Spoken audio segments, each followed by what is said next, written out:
You ever heard somebody say it's not really faith unless it has works that go along with it? Well, we've heard that a lot, and we're going to talk about it on today's episode of Grace in Focus. Hi, I'm Lucas Kitchen with the Grace Evangelical Society. Thank you so much for joining us. So we're taking questions from listeners not so unlike yourself. If you've got questions, you can send them to us.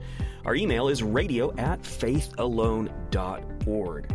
Shawn and Bob are going to tackle our question for today, so here is our discussion. Grace in Focus. Well, thanks for tuning into the show. We're taking your questions, and I think this one might be a multiple-part show. What do you think? Well, I don't know. You don't know what I'm going to ask. Is that the question I gave you that's got all kinds of parts to it? Can you just think about it? Okay. Yes. Yes, it will be a multiple part. Who would do that? That was the late night guy, Johnny Carson, when he played the magician. That what magician, was his name? Great something or other. Karnak. The great Karnak the Magnificent. I've never actually seen a single episode of that show. I've just seen people parody him.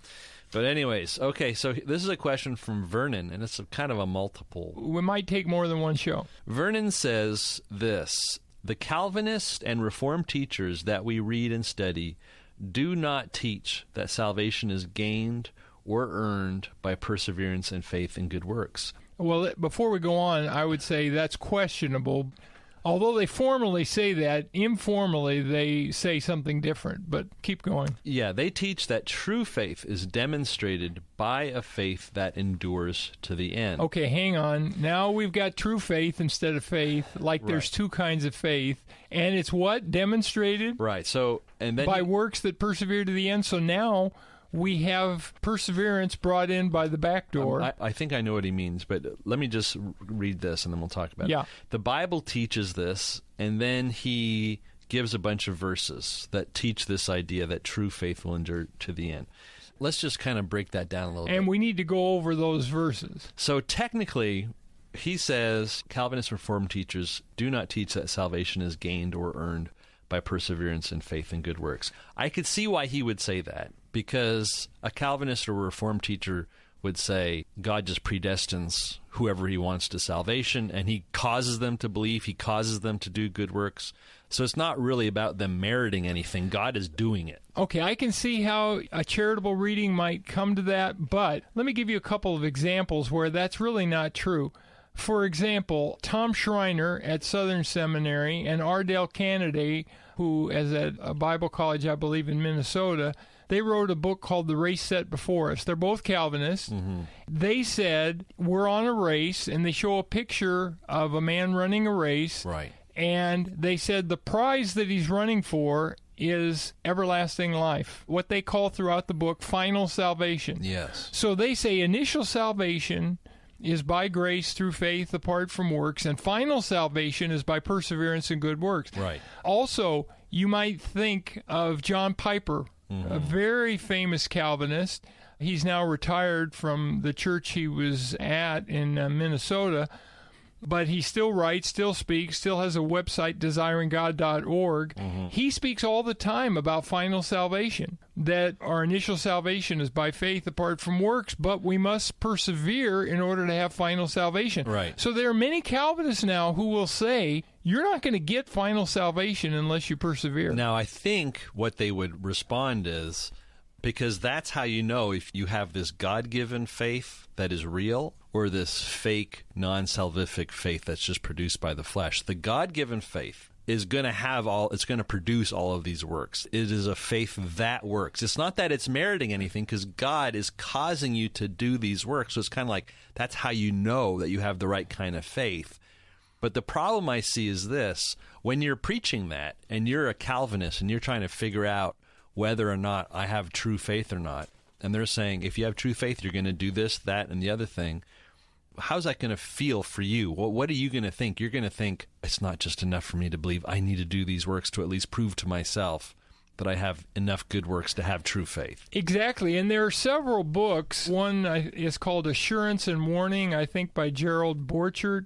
There's one by Judith Gundry Wolf. These books on assurance and warning say that on the one hand, we're assured that if we simply believe in Jesus, we're secure forever. On the other hand, there's all these warnings that if we don't persevere, we're not going to make it. Yeah. And so their conclusion is, our assurance depends on our works. Our assurance depends on our perseverance. Right. And the more we persevere, the higher our assurance. Right. The less we persevere, the less our assurance. But the truth is, no matter how well we're doing today, we can't be sure we're going to persevere tomorrow. Right. And this idea that works really are not meritorious, to me, it's for the Calvinists, that's all theoretical. It's part of this theoretical package of election and predestination, and God is determining all things. But subjectively speaking, if you want to know if you're one of those people who are going to be saved, you better start working, because that's the only way to have assurance, according to these people. Which is a sad thing. Vernon is coming from that perspective.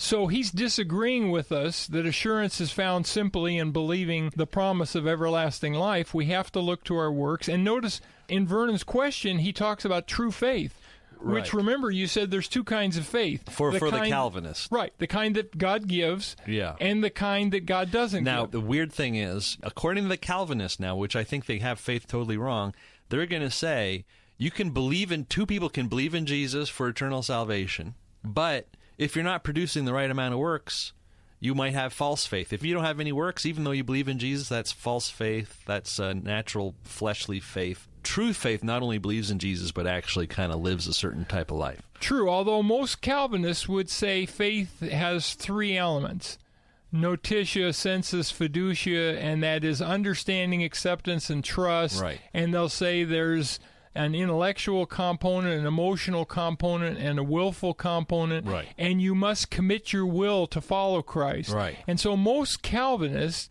bring works in. Now, they're going to say God does that work in you and causes you to commit yourself, causes you to obey, causes you to do all this.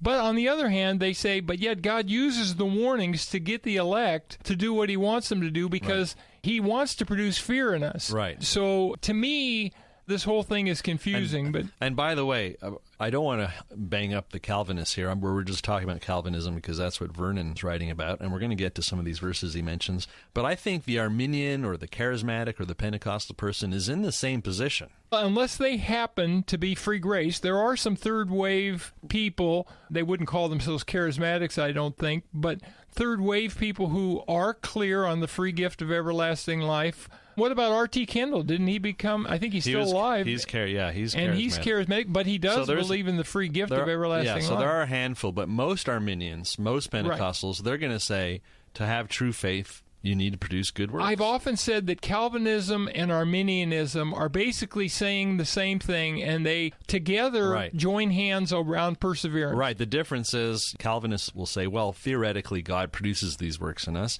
And the Arminian Pentecostal person is going to say, well, you need to choose these good works. But both are going to say it's not enough to just believe. You need a belief that produces good works in your life in order to get this final salvation. And you must persevere to the end. But now, to be fair to both of them, there are these verses that do say you need to persevere and you need to do good works. And let's look at some of those. Right. And I think I would say this. I remember when I was in seminary, they said, if you know the Bible well enough, you can create a cult. So people can misuse verse after verse after verse in order to teach that we can't be sure. But let's try some. Well, here's one in Hebrews 10:39. Vernon's thesis is true faith is demonstrated by a faith that endures to the end. And so this is the very first verse he quotes to show that.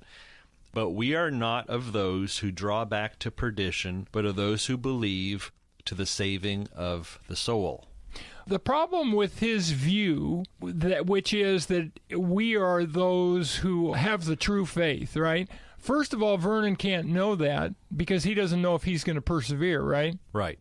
And if you understand verse 39 to be saying that the author of Hebrews is sure that the readers are going to do that, then why does 3 verses earlier in verse 36, for you have need of endurance, so that after you have done the will of God, you may receive the promise? Why 5 warning passages in Hebrews where he says that if we neglect so great a salvation, something terrible is going to happen? Or why in 10:26-31 does he talk about this terrible fate that's going to fall on those who have been sanctified unless they persevere? Basically, you're saying if God causes you to persevere to the end, why really have these warning passages suggesting that you might not? Right. And verse 39 is simply expressing the author's confidence. Yeah. He's not saying that he's certain that the readers are going to persevere And the saving of the soul, by the way, in verse 39, does not refer to having everlasting life. It refers to someone whose life is going to be saved. It's the saving of the life, so that you'll have fullness of life now and in the life to come, because salvation in Hebrews is primarily ruling with Christ, being his partner, his medikoi, in the life to come. They might look at the commentary by J. Paul Tanner in our Grace New Testament commentary, or Zane Hodge's commentary in the Bible Knowledge commentary. They both discuss this verse 39. Well, and also Ken Yates' new commentary. Ken Yates, that's right. So and they all three say this is simply expressing the author's confidence that the readers will respond properly to his 5 warnings. Right. It looks like they were going to go back into Judaism, in which case they would suffer some type of temporal judgment, and they would lose out on being rewarded by being a partner with Christ. Right. They were being tempted to go back to animal sacrifices as the means by which they would have at least fellowship with God, if not everlasting life. So they were being tempted to fall away from the faith. But there's no sense here that there's a true faith versus a false faith. No, actually just the opposite. He's saying these people truly believe in Jesus right now, but they're in danger of falling away. Right. Well, the next verse that Vernon uses is Luke chapter 8. I love this passage. This is the parable of 4 soils. All right. So this is the parable of the 4 soils. And traditionally, Bob, this has been understood as meaning that the first 3 soils aren't really saved and only the last soil is saved. But you've argued for a long time just the opposite. It's quite the opposite. Just the opposite. In fact, I was discussing this with some students a few weeks ago, and they had been taught, we thought that this was 3 failures and only 1 success. In a way, they were right, but that's not exactly what the parable is teaching. We will talk about that next episode. Good. Keep on listening to Grace in Focus.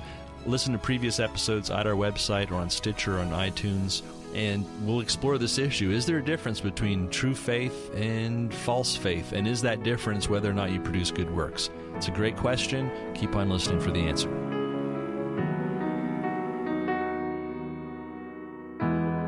Thank you guys for that great discussion. Maybe you'd like to go deeper on the subjects that we cover in this show. And if that's the case, we would love for you to come visit us at our website, faithalone.org. That's faithalone.org. On our site, we have free magazine subscription. We have teaching videos, podcasts, blog posts, all kinds of free materials that are designed to help you grow and mature in your understanding of Scripture and faith. So come visit us at faithalone.org, faithalone.org. This show and all of our ministries are made possible from the generous donations of listeners just like you. I hope that you might consider becoming a financial partner with the Grace Evangelical Society. If so, you can find out how on faithalone.org. We love to hear from listeners just like you. Maybe you've got a question or a comment or some feedback. If you do, we want to hear from you. So here's our email address. It's radio@faithalone.org. radio@faithalone.org. Well, there's still more to say on our subject for today, so we're going to continue this conversation on tomorrow's episode, so tune in for that. I'm Lucas Kitchen with the Grace Evangelical Society, and until next time, let's keep grace in focus.